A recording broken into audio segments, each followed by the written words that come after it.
संयुक्त किसान मोर्चा के राष्ट्रीय आह्वान पर प्रदेश किसान सभा द्वारा भारतीय खाद्य निगम कार्यालय के बाहर धरना प्रदर्शन किया गया।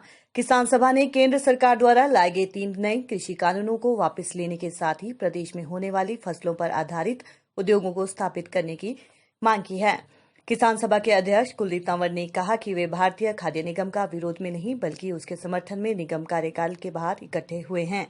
उन्होंने कहा कि जब से निगम की स्थापना हुई तभी से किसानों को अपनी फसलों का न्यूनतम समर्थन मूल्य प्राप्त होने लगा। वहीं एपीएमसी के तहत कार्य कर रही मंडियों को भी यथावत रखा जाना चाहिए, किसान अपनी फसल बेचने के लिए स्वतंत्र रह सके।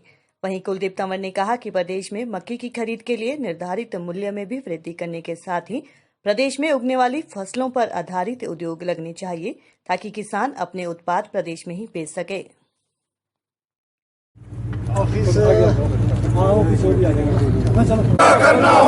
काले कृषि कानून वापस लेने होंगे,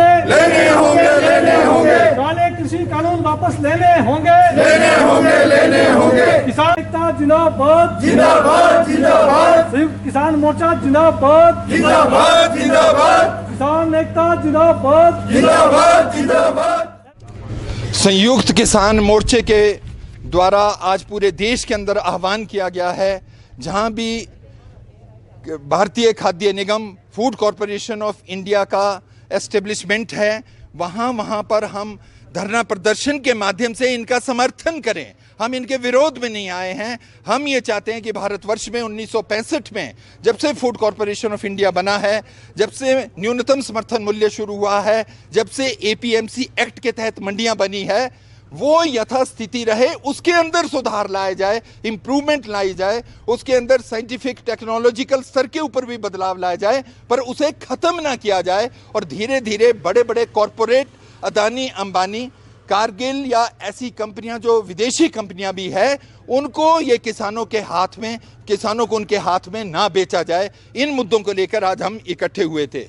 दूसरा भी हाल ही में केंद्रीय सरकार ने फूड कॉरपोरेशन ऑफ इंडिया के कुछ रूल्स रेगुलेशन ऐसे स्ट्रिंजेंट किए हैं जिससे आम किसान अपना प्रोडक्ट मार्केट के अंदर ये एमएसपी के ऊपर ना बेच पाए। जैसे उसके अंदर नमी की मात्रा है, उसके अंदर जो कुछ फॉरेन पार्टिकल्स होते हैं, उनको धीरे धीरे से इतना स्ट्रिक्ट कर दिया है कि वो कभी भी किसी स्तर के ऊपर ये शायद संभव नहीं हो पाएगा। और जो भी किसान है उसको अपनी जमाबंदी और फर्द ले करके ही जाना पड़ेगा एमएसपी के आधार पर, जब वो अपने खाद्यान्न को बेचना चाहेगा, और जो पैसा भी है डायरेक्ट उसके अकाउंट में जाएगा। पर जो एक एब्सेंटी लैंडलॉर्ड है, जिसकी ज़मीन का छोटे लघु सीमांत किसान इस्तेमाल करते हैं, रेंट पर लेते हैं, उन लोगों को इसकी दिक्कत होगी। तो हमें चाहते हैं कि इस समय जो किसान आंदोलन 4 महीने से ज़्यादा हो चुका है, इस समय सरकार ऐसे कोई एक एक्शन ना ले। जो भी अगर कुछ करना है तो स्टेक होल्डर के साथ बैठ करके, एक्सपर्ट्स के साथ बैठकर ये निर्णय ले।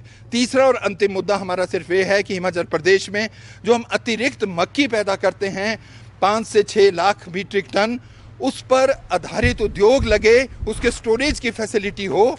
मगर साथ साथ में जो महत्वपूर्ण चीज़ है कि फूड कॉरपोरेशन ऑफ इंडिया और हिमाचल सरकार मक्की को 1850 रुपए एक मन के हिसाब से जो इसका एमएसपी है उस पर खरीदे, जो इस साल 800 से 1200 रुपए के बीच में बिकी है। तो ये हमारे मुख्य मुद्दे हैं। और जो गेहूं है, पिछले वर्ष केवल 3000 मीट्रिक टन बिका है, और जो ये धान है उसको बेचने के लिए हमारा पोंटा का किसान उत्तराखंड और उसको हरियाणा में जाना पड़ता है, उसके लिए वहाँ पर राइस मिल का प्रबंध हो, और वो चीज़ें धान, गेहूं और मक्की जो ऑलरेडी 23 आइटम के अंदर आते हैं, उसमें हिमाचल प्रदेश के अंदर ही वो बिकने चाहिए। और जो हमारा फल और सब्जी है आने वाले समय में, उसमें भी हम लोगों को एक न्यूनतम समर्थन मूल्य मिले और उस पर आधारित उद्योग लगे। ये भी हमारी मांगे हैं जो माननीय मुख्यमंत्री को हम यहाँ पर जो जनरल मैनेजर साहब है उनके माध्यम से अभी ज्ञापन देने जा रहे हैं। धन्यवाद।